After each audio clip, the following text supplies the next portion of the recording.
Michael Patrick Shields with you all across Michigan this morning. A man with a knife has tried to hijack an Alitalia flight from Paris to Rome. It happened last night while you slept, demanding to be flown to Libya. He was quickly overpowered and arrested, and the plane landed, according to witnesses and officials.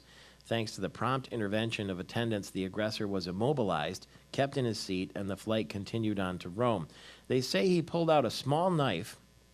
Some people are saying that it was actually a nail clipper to the throat of a female flight attendant and held her for a few minutes. And they didn't identify the passenger. Italian media, though, says he's a 48-year-old citizen of Kazakhstan who worked in Paris. All 131 passengers aboard the plane disembarked safely in Rome. And did he have a knife, or did he have a nail clipper? Is the sort of question there. A lot of people were probably nervous, probably praying, and there's a new study. They polled 18,829 people, Reuters did, asking them if they believe in God. This was across 23 countries, by the way. And 51% of people believe in a divine entity, 18% don't, 17% are undecided. And the places that have the highest proportion of people with a definitive belief in God: Indonesia, Turkey, and Brazil. Only 10% of Russians believe in God, according to this poll. It is 14 now before the hour. Michael Patrick Shields, heard all across the state of Michigan. We are in our American Metal Roof studio in the Gillespie Group Stadium District building, just a couple blocks from the Capitol, right here on the Avenue of Michigan. And Pat Gillespie, the guy who created this building and create lots of other cool buildings in Detroit, in Lansing and plans for more, even still, is on the other end of our line right now. Good morning to you. Good morning, Michael Patrick. How are you? Good. I was thinking of you yesterday when I saw this Associated Press story in the Detroit News about urban development experts and local officials trying to preserve the brownfield credits in Michigan. And it occurred to me that you might be one of them. First of all, what's a brownfield credit? And number two, are you worried that some of those credits could go away? Well, yeah, first of all, we are worried. The governor has said that most of them, if not all of them, are going to go away. And basically, a brownfield credit is something that's being used around the state right now to clean up urban sites that have been sitting a long time, that are contaminated or blighted or have a building on it that's in such bad repair that it needs to be torn down and a new one put up. That's helping spur Detroit, Grand Rapids, Flint, and Lansing, and Kalamazoo do many of these projects that are going on. In fact, the building that you're in, would not be possible without some type of brownfield credit because the site was contaminated. I'm talking to developers around the state that they're basically going into shutdown because they don't know what's going to happen, and this urban stuff's really going to come to a slowdown or a stop unless this gets reapproved to continue to use these tools. It sounds like a 1-2 punch. On one hand, you won't have development, and on the other hand, we'll be stuck with these, uninhabitable, blighted sites. Well, that's exactly it, especially a state like Michigan that's had such a manufacturing base of history. A lot of that stuff has gone away, and these buildings don't have any other use other than to be torn down and rehabbed, or, they definitely need to be cleaned up. So, it's not good environmentally as well. That brownfield credit helps clean up a lot of these sites.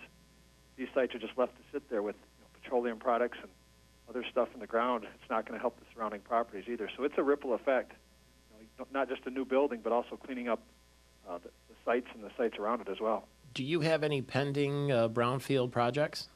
We actually have two projects we're working on that we've basically mothballed until all this gets figured out.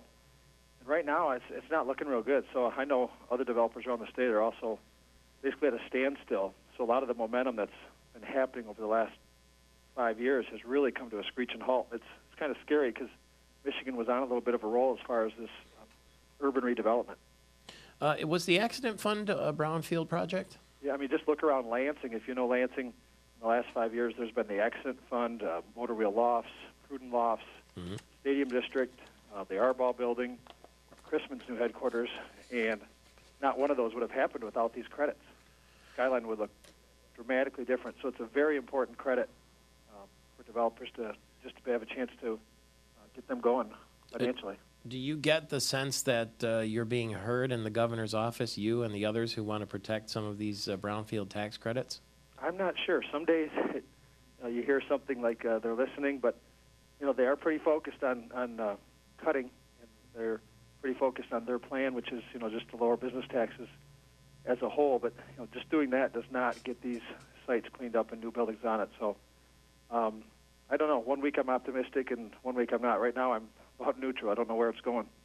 That's a big part of your business plan, though, isn't it? Well, our plan was to focus on urban core Yep. and try to make the biggest difference we can in these downtowns. But without that, it's definitely going to have to shift, and I think you're going to see a lot of the suburban sprawl that happened in the 80s go on because it's easier to develop in a greenfield site without contamination. So the developers are probably going to go to the path of least resistance where there's less problems in the soil, and the suburbs will probably win. That way, I've heard Mayor Bernero talk a number of times about the hole in the donut, and that's sort of what you're talking about, that people head for the exits and leave the cities in disarray. That's exactly what will happen. Okay, let's hope it doesn't come to that then. From your standpoint, we sure appreciate the chat this morning. Great, thanks.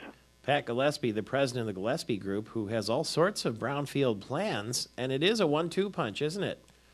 We'll still have contaminated sites with nothing on them, but all it takes is money. We will talk with Michigan State football coach Mark D'Antonio coming up later in the program, and Stacy Slobodnik-Stoll, who is the coach of the Michigan State women's basketball team.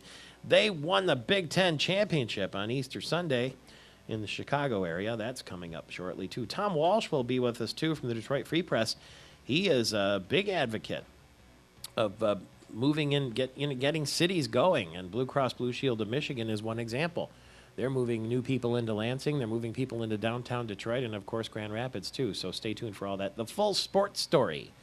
Well, there's a new #1 ranked golfer in the world. We'll tell you who that is and how the Tigers do over the weekend. Stay tuned. It's Michael Patrick Shields.